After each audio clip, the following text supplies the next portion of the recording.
Civisme, le patriotisme intégral. Patriotisme, nationalisme, deux mots qui malgré des racines différentes devraient dire la même chose, puisqu'ils tournent autour des mêmes objets, mais qui dans les faits, malgré des points communs, désignent en effet des conceptions politiques différentes, voire opposées. L'opposition entre eux repose à la fois sur un malentendu et une erreur commune, j'y reviendrai.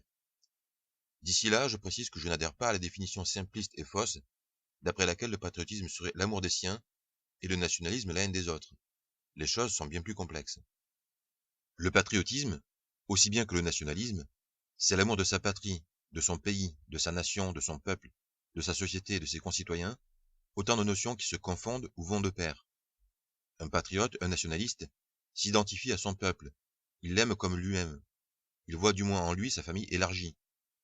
L'amour, en la matière, consiste à aspirer à l'indépendance et à la grandeur de son pays, à préserver l'existence de son peuple, son identité, son patrimoine, son territoire, sa liberté, sa souveraineté. En un mot, à œuvrer pour son bonheur, donc à combattre toute forme de danger, d'oppression, d'exploitation, d'injustice, de tyrannie, de malheur dont il pourrait être victime. Cet amour se manifeste par un engagement dans les combats à mener, engagement sous de nombreuses formes, qui peut aller jusqu'au sacrifice suprême. J'ajoute qu'aimer véritablement son pays et son peuple implique de vouloir l'égalité en devoir et en droit entre ses concitoyens. L'égalité qui ne peut exister qu'entre citoyens dans un cadre social est indissociable des notions de citoyenneté, de société, de peuple, de patrie, de nation, de souveraineté nationale et populaire, c'est-à-dire de démocratie au vrai sens du terme. L'égalité est éminemment patriotique ou nationaliste.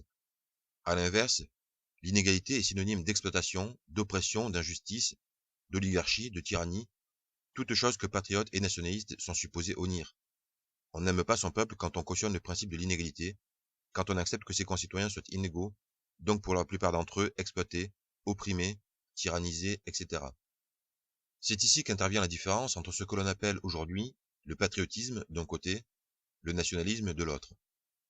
Le patriotisme se veut égalitaire et démocratique, tandis que le nationalisme prône l'inégalité et une forme de dictature. Mais si le patriotisme est plus conforme à ce que j'ai dit plus haut, ce n'est aujourd'hui qu'une apparence. Il n'a de l'égalité qu'une conception dénaturée. Il est incapable d'aller au bout de la logique et de proposer mieux que moins d'inégalité.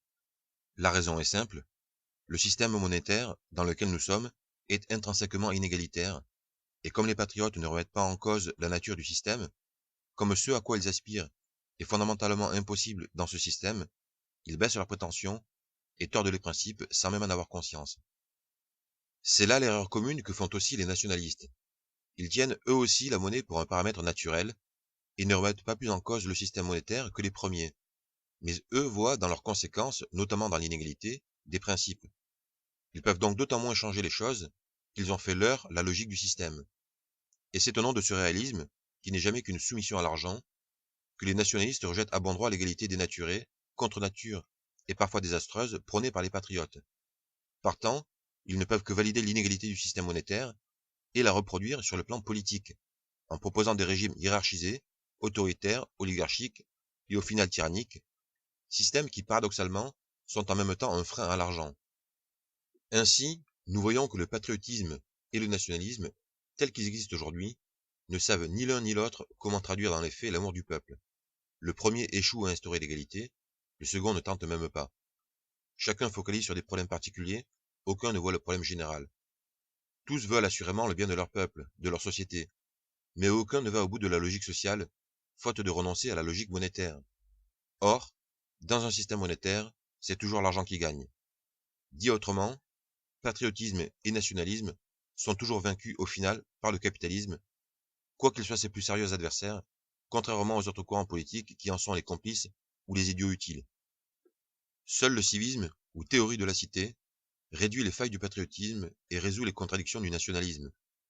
Il part du principe simple et irréfragable que des citoyens dignes de ce nom doivent être égaux en devoir et en droit, égaux notamment dans le devoir de participer à la vie de la cité selon ce que celle-ci considère comme une participation, et égaux dans le droit de profiter des bienfaits de leur cité, lesquels résultent de la participation de tous. Or, pour que les citoyens profitent effectivement des bienfaits de leur cité, dont l'essentiel consiste en produits et services mis sur le marché, un autre droit doit leur être reconnu, celui d'accéder librement au marché.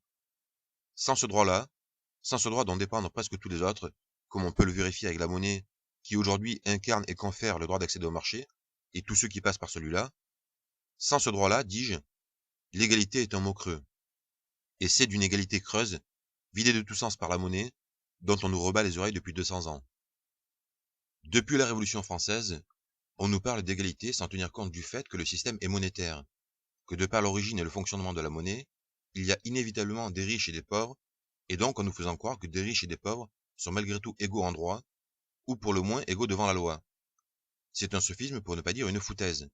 Il n'y a aucune espèce d'égalité entre des riches et des pauvres, pas même devant la loi, selon que vous serez puissant ou misérable, etc. On le sait, mais nous ne voulons pas comprendre la cause du problème. C'est ce pas de géant que le civisme effectue en considérant que la citoyenneté, qui implique de s'être acquitté des devoirs du citoyen, d'avoir contribué à la prospérité de la cité, est la seule condition pour accéder au marché et en retirer ce que bon semble à chacun.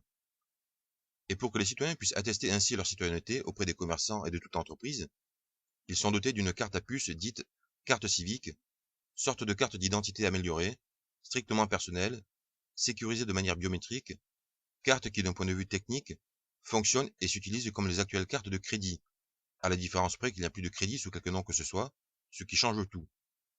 Dans la mesure où la citoyenneté, qui ne se mesure pas, est entre guillemets la rémunération de toutes les formes de participation reconnues, et où les citoyens peuvent accéder librement au marché, nul n'est besoin de monnaie pour rémunérer les citoyens, et rien n'a de prix au sens monétaire du terme. Autrement dit, la cité n'est plus un système monétaire, il n'y a plus d'unité de valeur, et son mode d'échange n'est plus fondé sur l'argent, c'est-à-dire sur la croyance que la notion de valeur marchande est nécessaire pour échanger. Dans ce mode d'échange, les objets sont secondaires. Le véritable échange a lieu entre le citoyen et la cité. Droit d'accéder librement au marché d'un côté, contre devoir de participer de l'autre. Le civisme n'est ni utopique ni angélique. Que des cartes à puce servent à attester la citoyenneté au lieu de manipuler des unités monétaires, c'est la même chose d'un point de vue technique, et cette conversion est parfaitement réalisable. C'est même l'évolution logique de cartes qui servent aujourd'hui à manipuler de la monnaie devenue virtuelle. Mais que le droit d'accéder librement au marché soit conféré également à tous les citoyens par la citoyenneté, s'obtenant elle-même par l'acquittement de devoirs envers la cité, au lieu d'être conféré inégalement aux individus par des unités monétaires sans aucune signification sociale, et qu'il appartient à chacun de gagner comme il peut, même par des moyens vicieux ou illégaux, c'est une révolution sur le plan philosophique, et il ne manque que la volonté pour l'opérer. Le civisme n'est pas utopique, il est la logique sociale absolue.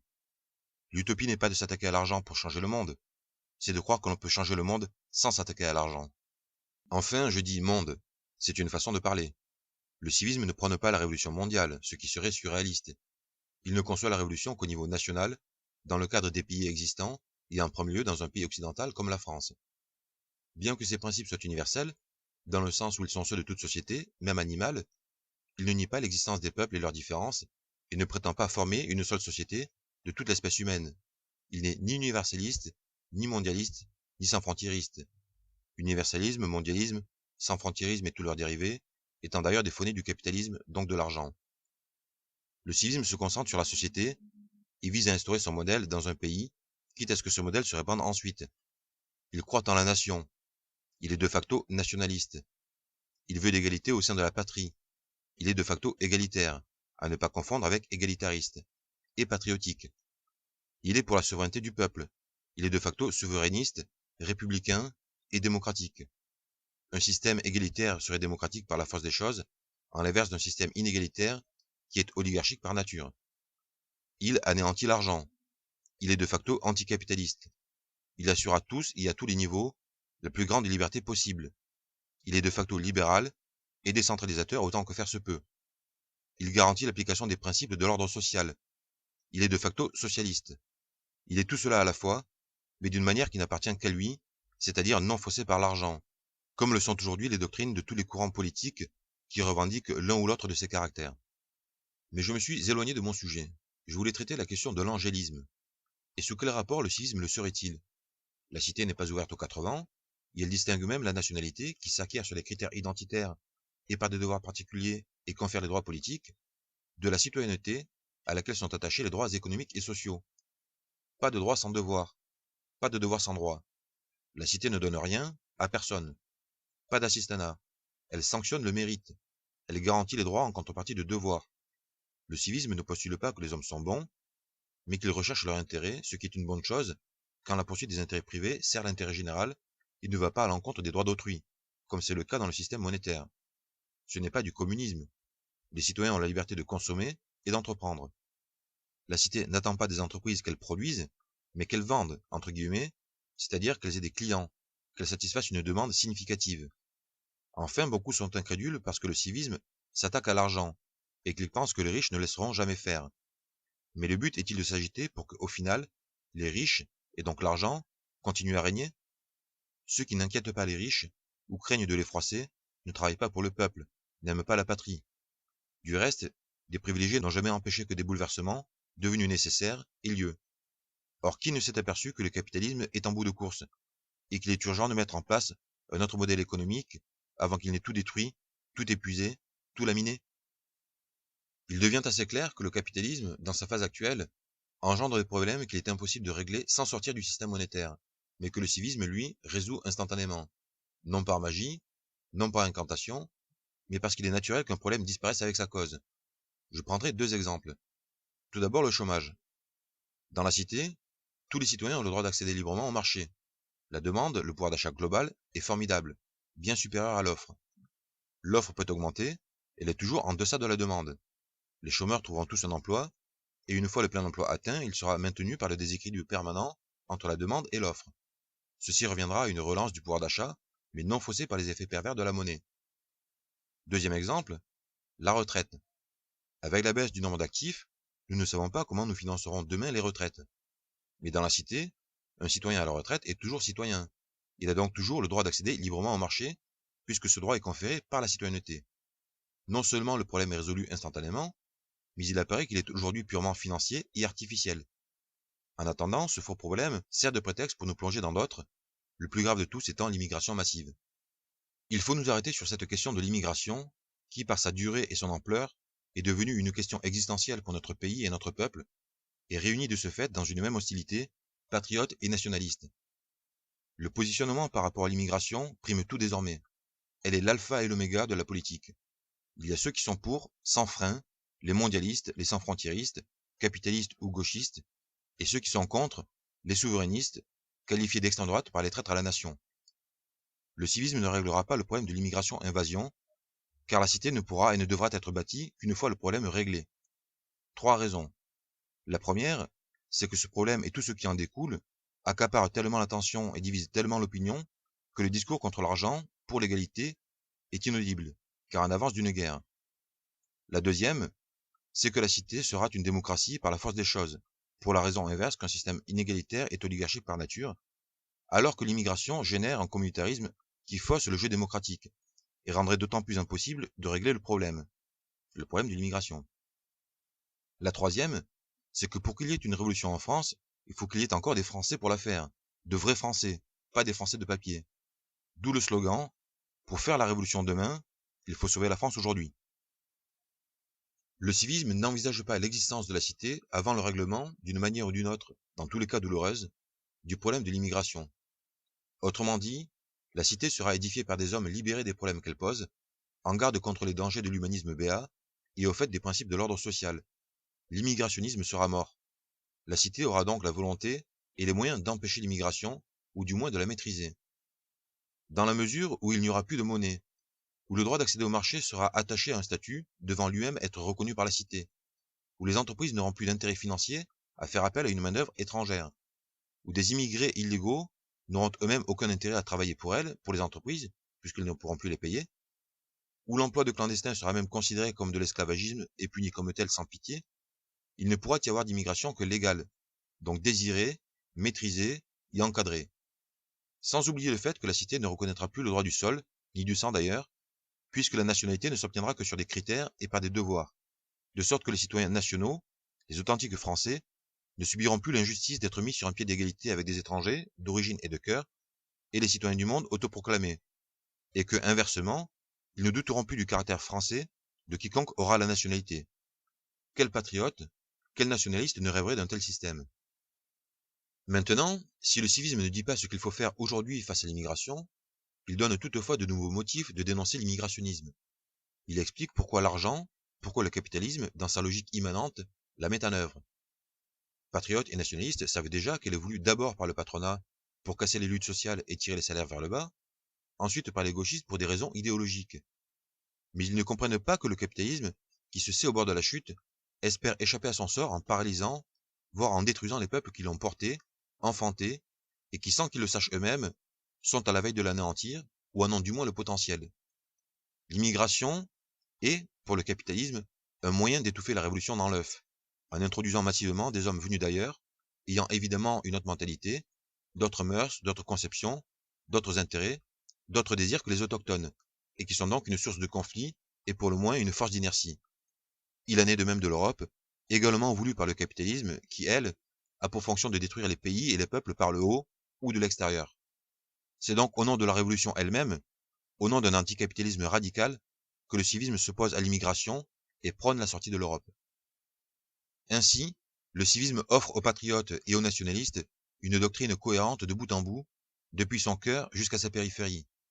Parce qu'il est pour l'égalité, l'égalité véritable, la seule égalité, l'égalité des citoyens en devoir et en droit, il conçoit la cité, la nation, la patrie, le peuple, un peuple souverain, à l'intérieur comme vis-à-vis de l'extérieur.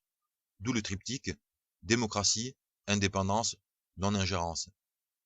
Mais l'égalité, c'est aussi être contre l'argent, contre le système monétaire, contre le capitalisme, contre l'individualisme, le droit de l'homisme, l'universalisme et le mondialisme, contre le sans-frontiérisme, contre l'européisme, contre l'immigrationnisme, et on dit que les idéologies sont mortes, bref, contre tout ce qui détruit la nation.